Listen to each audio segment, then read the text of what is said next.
Hola, em dic Helena Gutiérrez, tinc 30 anys, tinc un dèficit visual congènit i estic orgullosa de ser la primera fisioterapeuta amb dèficit visual graduada a la UAB. Bé, vaig decidir estudiar el grau de fisioteràpia perquè tinc una especial sensibilitat en ajudar a les persones, sobretot les persones dependents, i creia que era una opció molt adient. Tenia l'opció d'anar a estudiar a l'Escola de Fisioteràpia de la ONCE a Madrid, però jo volia fer-ho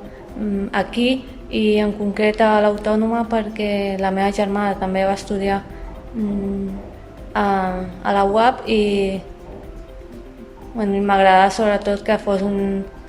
una universitat integrada amb la resta de persones i tot això va ser un repte per mi. Vaig conèixer el PIUNE en unes jornades de portes obertes l'any abans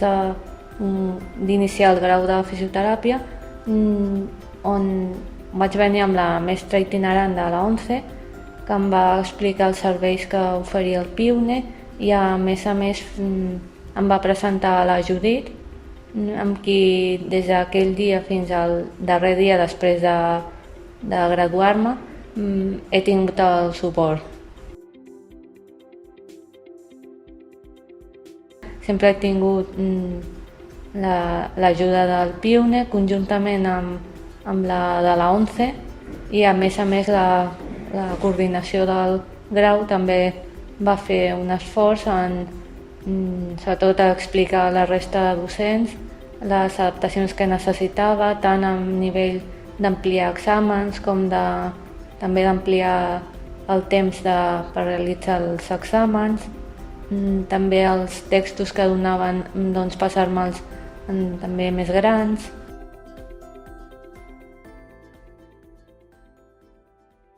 Vaig tenir l'oportunitat d'estar en diferents àmbits, ja sigui a nivell de traumatologia, de neurologia, de cardiorespiratori, també amb nens i amb gent gran,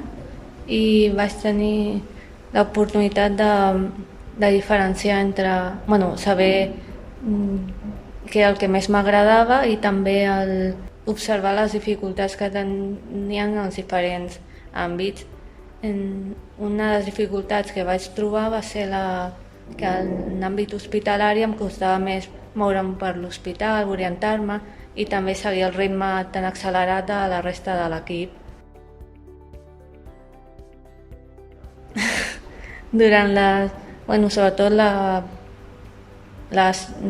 grau, sobretot les assignatures, hi havia una part més teòrica i una part més pràctica entre companys. A la part pràctica, per poder percebre més directament com es feien les tècniques, em posava jo de model de pràctiques i el professor m'ho feia a mi mentre ho explicava a la resta de companys. Al finalitzar el grau em van donar una beca entre la UAB i la Fundació 11 per poder estar 3 mesos agafant experiència laboral i vaig tenir l'oportunitat d'estar en un CDIAP, un centre d'atenció precoç a Barcelona, i va ser molt gratificant i molt positiu. I després sí que passat aquell estiu vaig estar una mica seguint-me formant-me, fent cursos de formació complementària i després vaig tenir l'oportunitat de fer alguna substitució en residències geriàtriques i també mica en mica he anat fent diferents substitucions fins ara que ja tinc una feina més estable.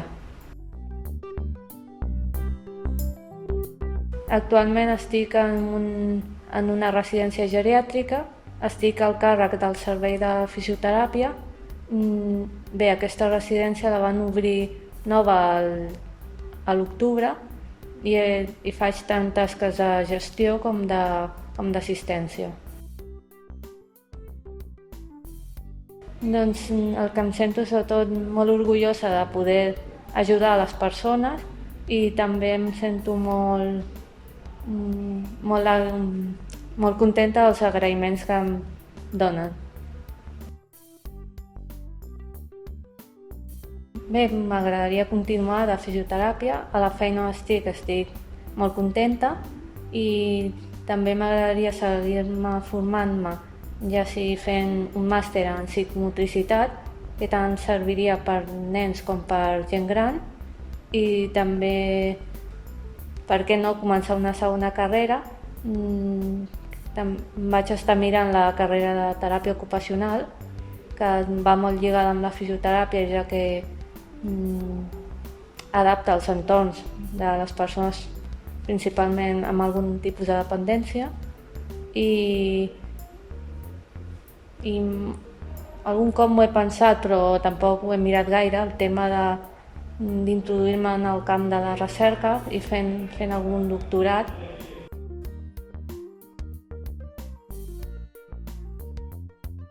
Doncs que en principi, si li agrada el que vol estudiar, que s'animi a venir a la universitat i que amb constància i esforç no